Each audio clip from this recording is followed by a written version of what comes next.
In the Survivor series, we talk about what does it mean to deploy beyond enemy lines.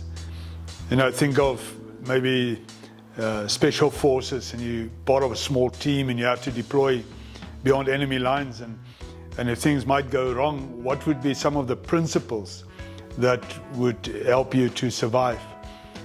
Now, one of those principles, and maybe, I don't know, maybe it's the most important one, is to stay busy. In other words, you have to do things in order to achieve your objective, in order to survive. The more you can stay in touch and be involved with what you are trying to do, the better for you. If I can be practical, think of a land survival scenario, and you have to do what? You want to build a hide so that you can stay there for some time and feel safe. Well, that's work. If you need to make a fire eventually, but you don't have the right equipment to get the fire going, that's work. If you need clean water and you're close to a dry river line and you need to go and look for that water, well, that's work. If you need food and you have to put up a snare, that's all work. And the point is that what most of the time happen in a survival scenario is people get tired, they don't have food to eat, they might run out of water, and they then potentially could just sit and wait for better days. And that's the most horrible space to be in. I remember a time when I was looking for these sticks, to make fire. Now, this is a complete set, and there's this drill that I used to drill into the base, and the base is prepared with different holes, and you have to drill in there. Now, this happened to be a common wild fig, both of them, and you have to go look and find the tree first, and then you have to get the wood from it and then start preparing it to the point that you have this, and then you have to dry it out. And that's going to take you days. And then you have to experiment with it and see that if it works. It's going to take you days. But what do you do in between whilst you wait for that to happen? Here's the point. You have to keep yourself busy. It's as simple as that. I remember once I had to make fire and I didn't have fire and it was a bit of a struggle. Well, I started looking around for those small little tweaks that I might need to get the fire going. And then the bigger ones, and then the small little branches, and I start to break them in little piles. And then the bigger wood pieces that I would need to burn the fire proper so that I eventually can have something, cook something or boil something on it. I prepared all of that in advance. And so the initial tinder, maybe the dry bird's nest, that grass, and I started to make it fine, almost powder, that when I drill the coal from this base, then I have the tinder available, and I have those small little tweaks, and I have the bigger branches, and then I have the ultimate firewood available, or the bigger firewood pieces that would help me to get a fire. But Kali, how can you do this, but you don't know if you're going to have fire? Well, here's what I know.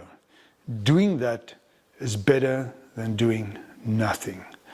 It's just the way it is.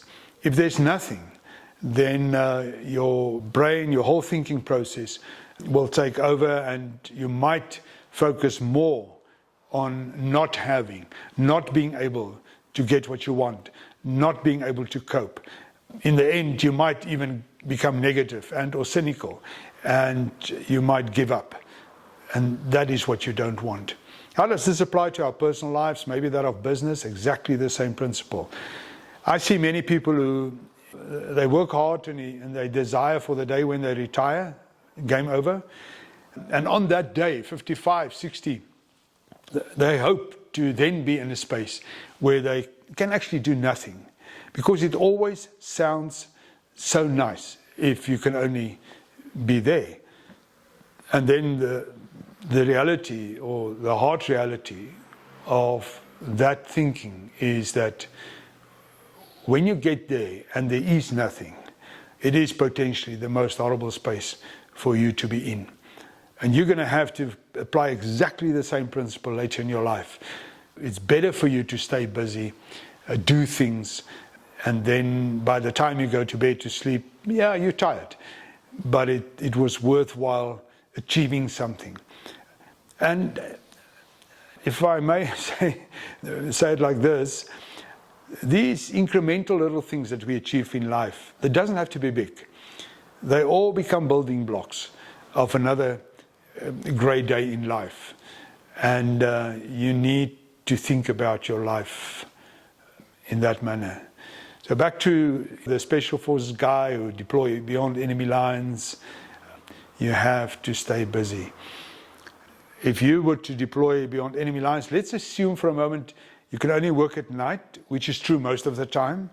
You cannot work at day. So in daytime you would just hide away from anybody else to see you.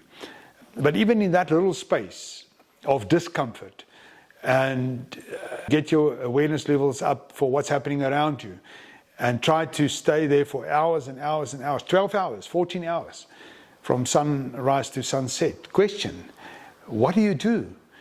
And I can recall there was a time when what you could have done was just read your Bible. And I had a great friend who did a lot of these beyond enemy line deployments, and that is literally what he did. He took with him a small pocket Bible, and he read it from beginning to end, from beginning to end, from beginning to end. Why?